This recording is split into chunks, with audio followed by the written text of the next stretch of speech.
Time to get started on the fortress stages, I suppose.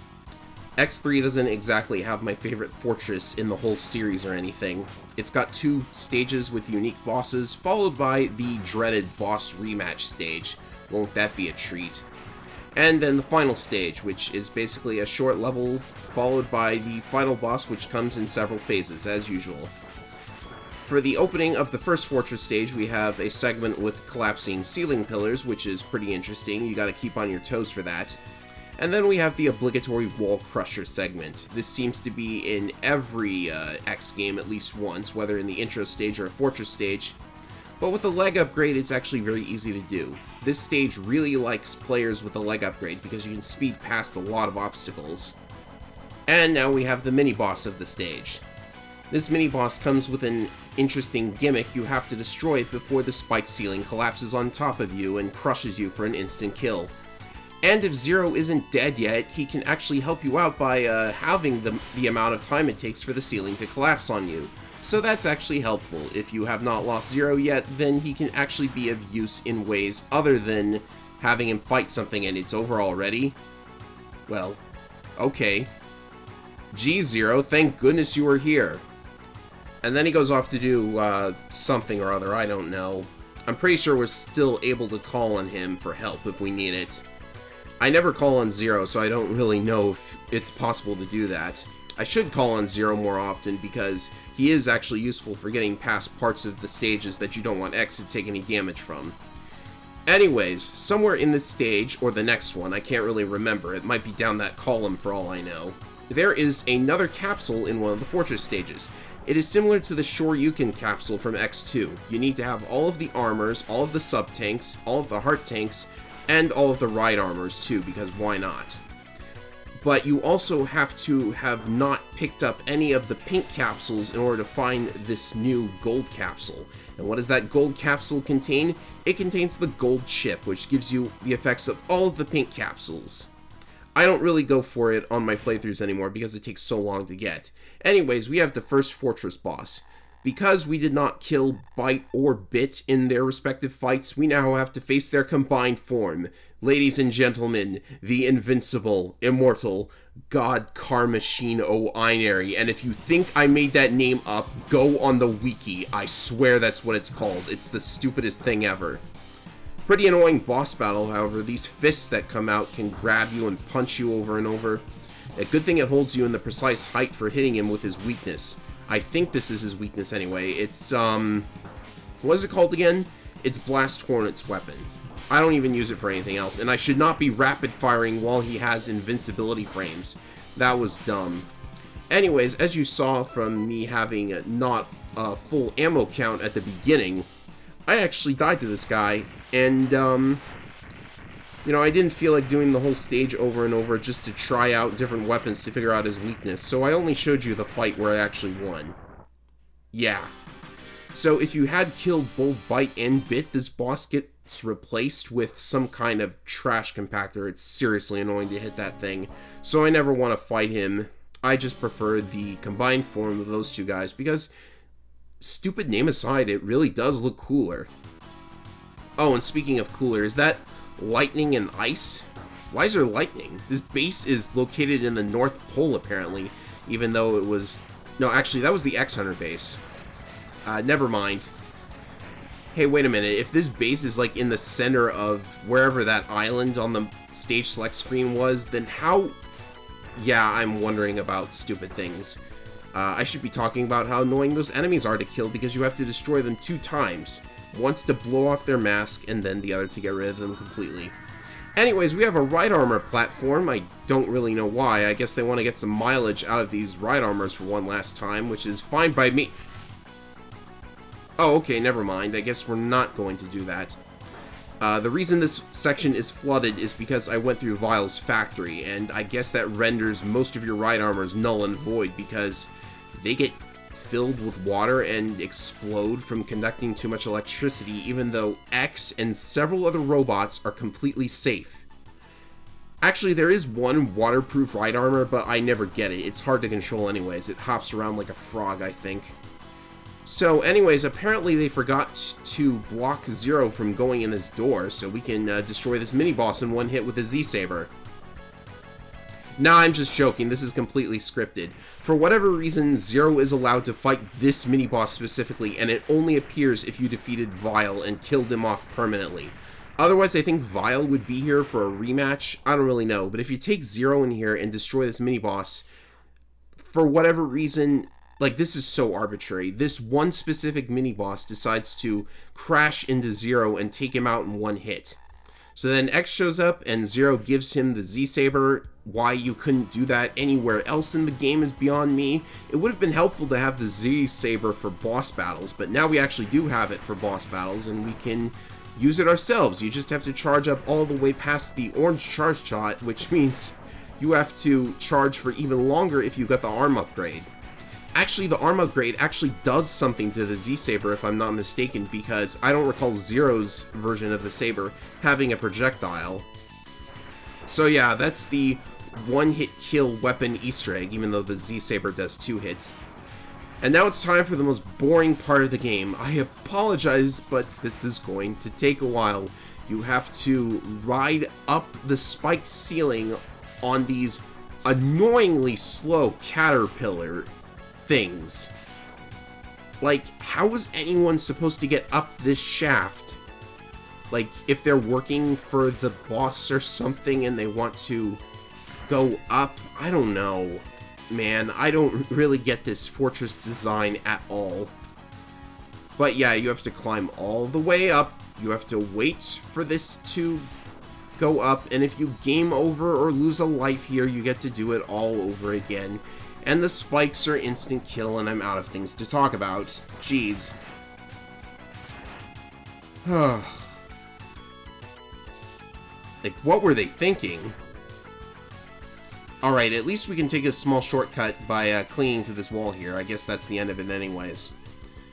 The boss is nothing much to speak of, but I did die and get a game over and have to walk all the way back up there, so, you know, video editing magic is going to make my life bar fill all the way back up to almost full. So I hope nobody's peeved by that. At least this boss is really easy to kill if you have the Z-Saber. You just have to swing at it 2 times. And I think the little projectile that it sends out actually does more damage than the Z-Saber itself, but it still takes 2 hits. Maybe a couple of these charge shots with 1 Z-Saber slash could kill it quicker than 2 Z-Saber slashes, but whatever. Yeah, it's interesting to think that this isn't the last time X is going to use the Z-Saber. Alright, so up next is the dreaded boss rematch stage, and I really don't know what to say about it, to be honest. The bosses are all the same, except that I think they now all have their desperation moves from the start, so they're going to take even longer because they get more invincibility periods. And the most annoying part to me is that you don't get any health refills between battles like you would in the previous games. Also, that was an interesting way to go through that door. I was like holding nothing on air. Why did it let me cling to the door anyways? So yeah, nothing's gonna change here. I'm just gonna blow up all these guys in 2 hits with the Z-Saber. Well anyways, we've got about 8 minutes of absolutely nothing of interest going on until the final stage, so I decided that I would talk about something that's not really my favorite subject to talk about. Anyone up for a history lesson?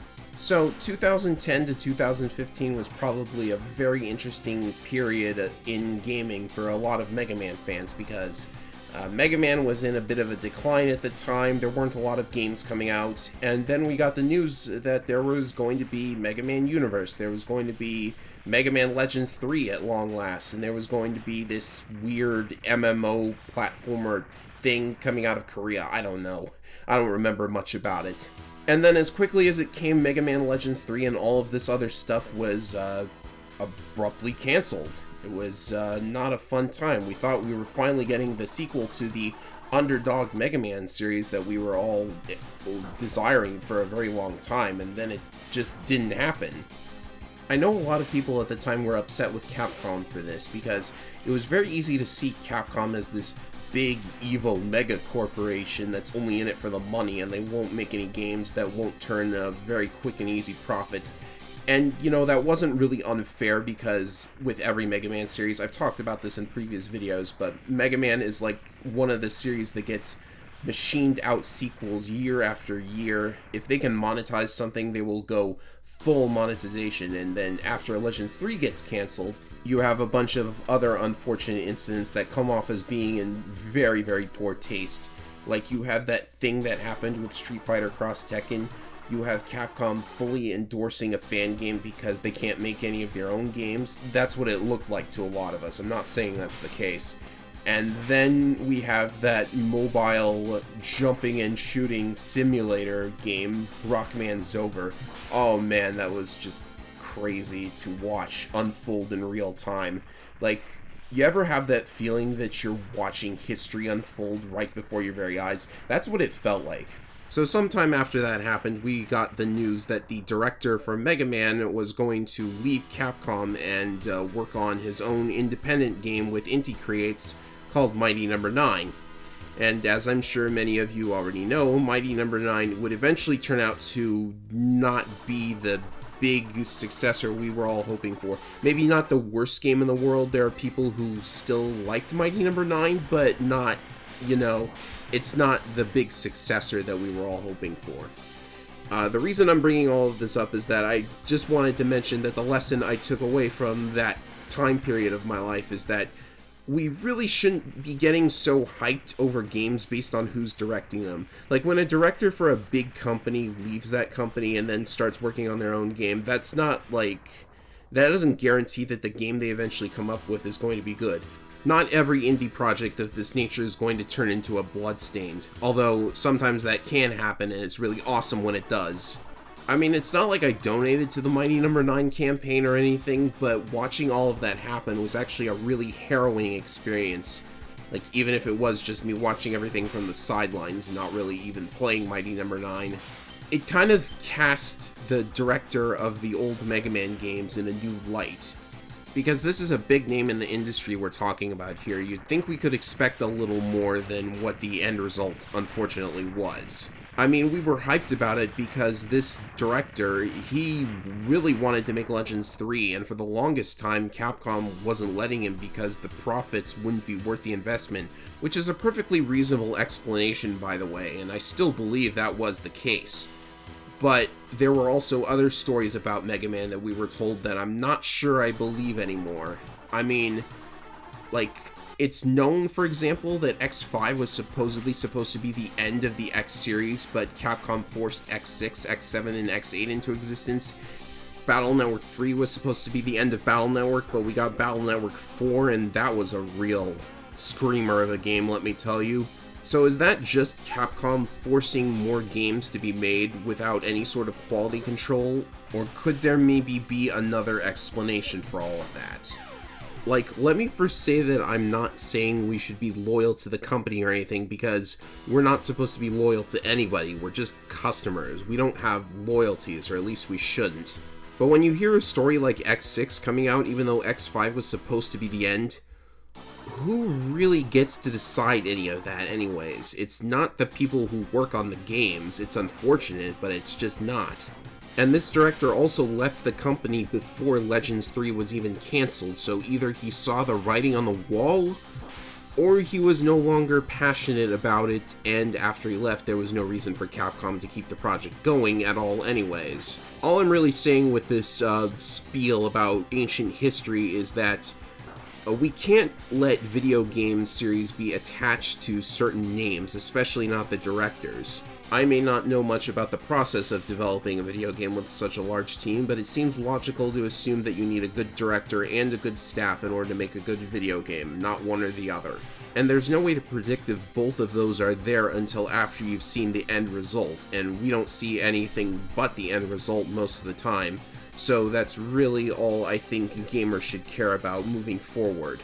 If the game is good, then they get our money. Simple.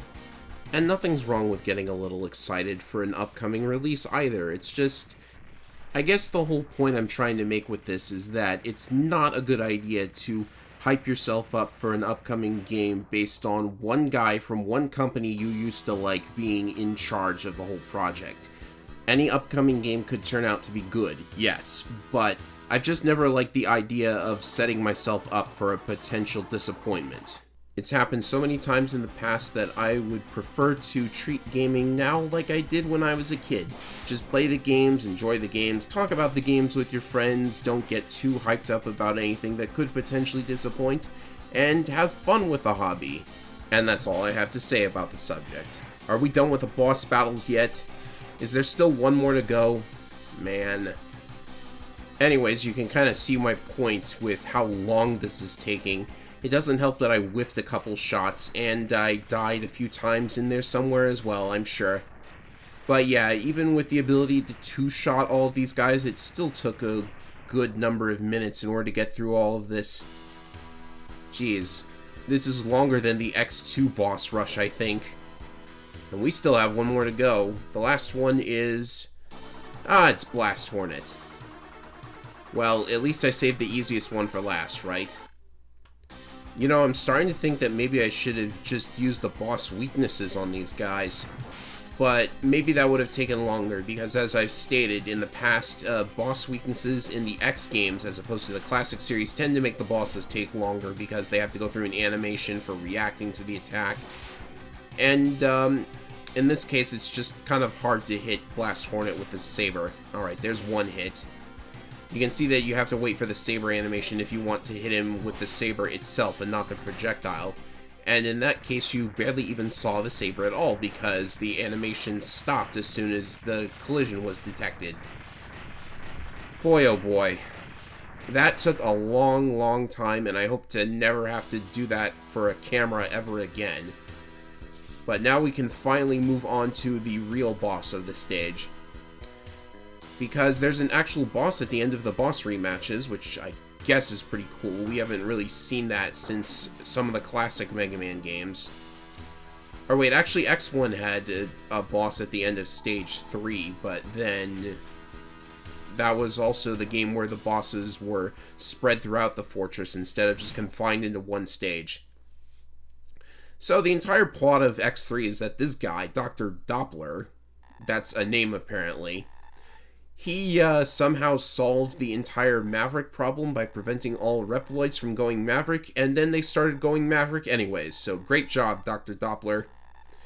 Actually, the real story is the new Mavericks were under his control, so yeah, he was up to something evil, even though he had supposedly solved everything.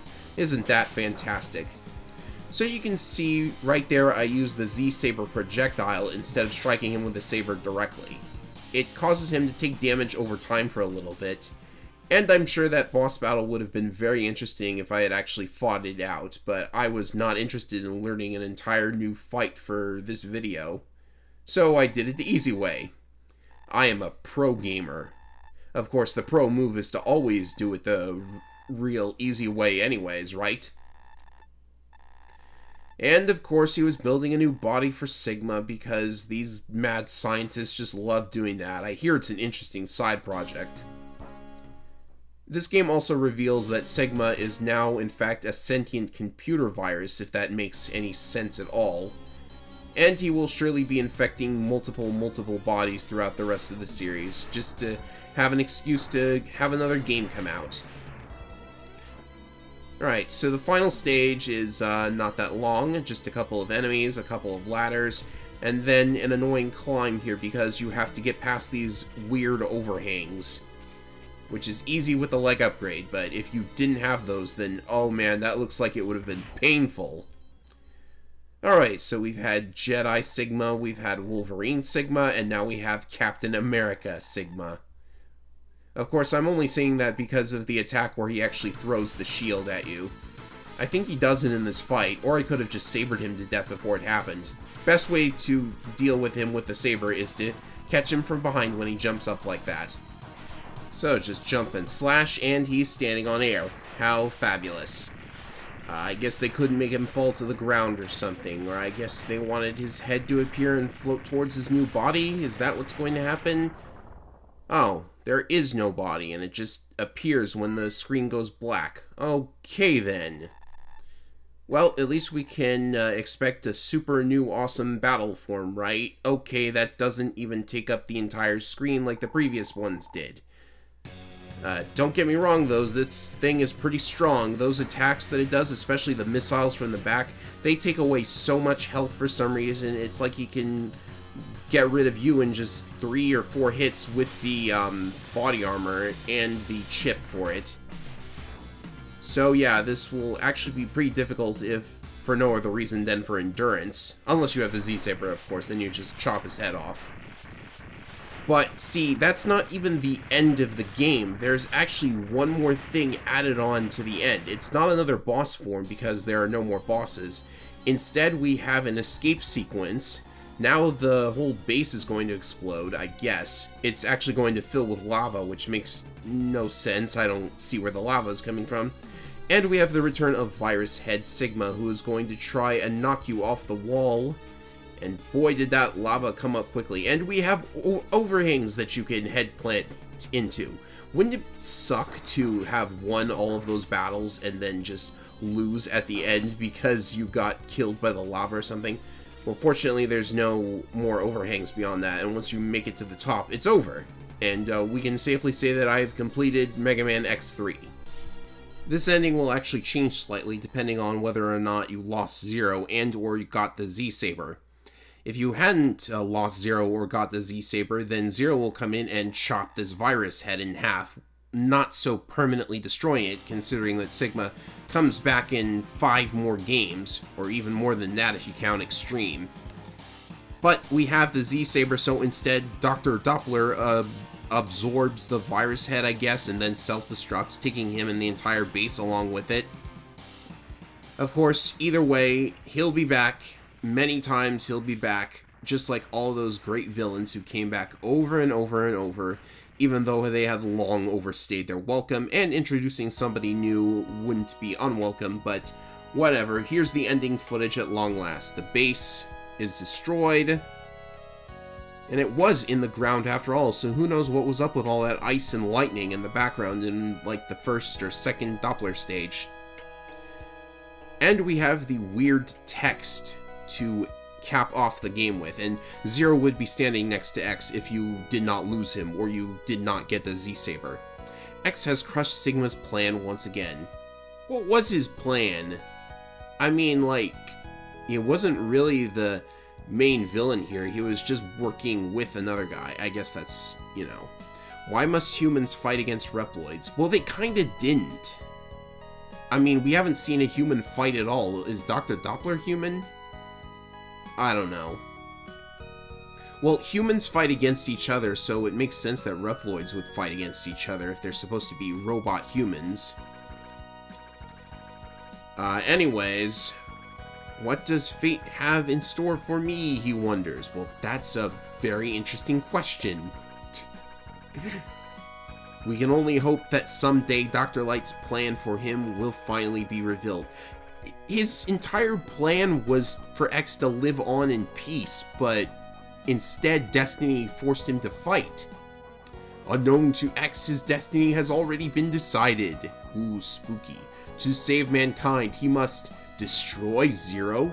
What? No, really, what? They haven't alluded to this at all throughout the entire game, so I have no idea why Zero suddenly must be destroyed.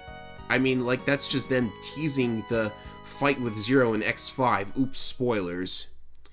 And that fight wasn't even that epic like this game makes it seem. It was basically, you go back to the base. No, you go back to the base. No, you go back to the base. Oh, I'm spoiling the whole thing. I'm so sorry. Well, we just have the enemy roll, and then presumably a staff roll, and then that will be the end of Mega Man X3 and the end of Mega Man X on the SNES.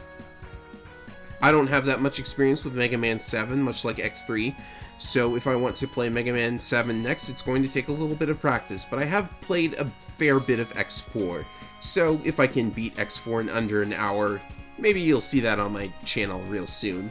Or maybe you won't, and I will just have to make it a full Let's Play like I did for X3.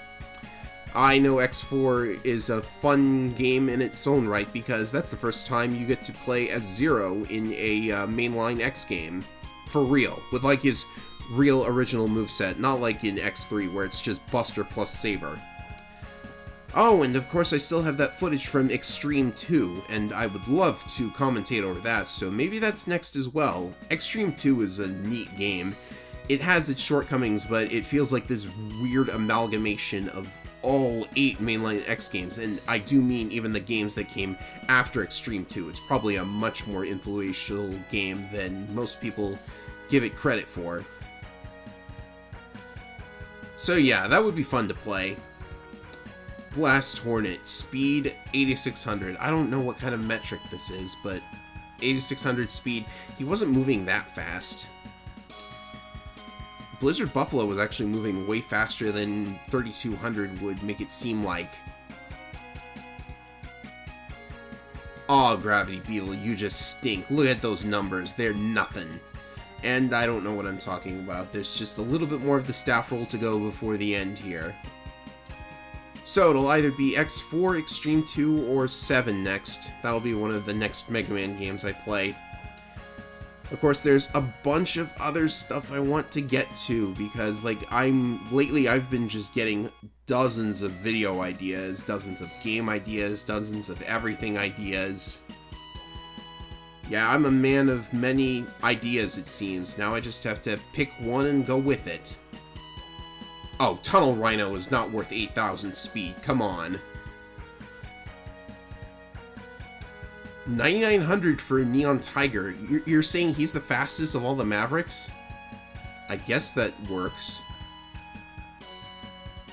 18,000 for Bit? Okay, this metric system it's worse than the Dragon Ball Z power level thing. Seriously, 18,800 for Bite. Well, he was one of the most annoying bosses in the whole game, so I think I will accept that. And there it is. I wasn't kidding. God Car Machine O Einary. That's the dumbest name. I did not know that they actually spelled it out for you. And of course we have Vile Mark II. The Vile saga has ended until Capcom decides his resurrection is an interesting plot point once again. Not that it matters, I mean, he's just vile. It's not like he's this super important character or anything. Kaiser Sigma, that's what the final form of Sigma was called. I guess that's an intimidating enough word for it. And of course, this is the first game to name the Sigma virus. It's not just X5 that calls him that. It's weird how, like, all throughout X5 they call it the Sigma virus, and like no other game names it that except for this, and only in the end credits. And here we have an X1 throwback. And you... anytime now. Okay, seriously, what the heck? No, it's supposed to say, and you as Mega Man X. No, you left me hanging, Capcom. Well, thanks for watching, everybody. This has been Mega Man X3, and until I decide what to do next, I will see you in the next video.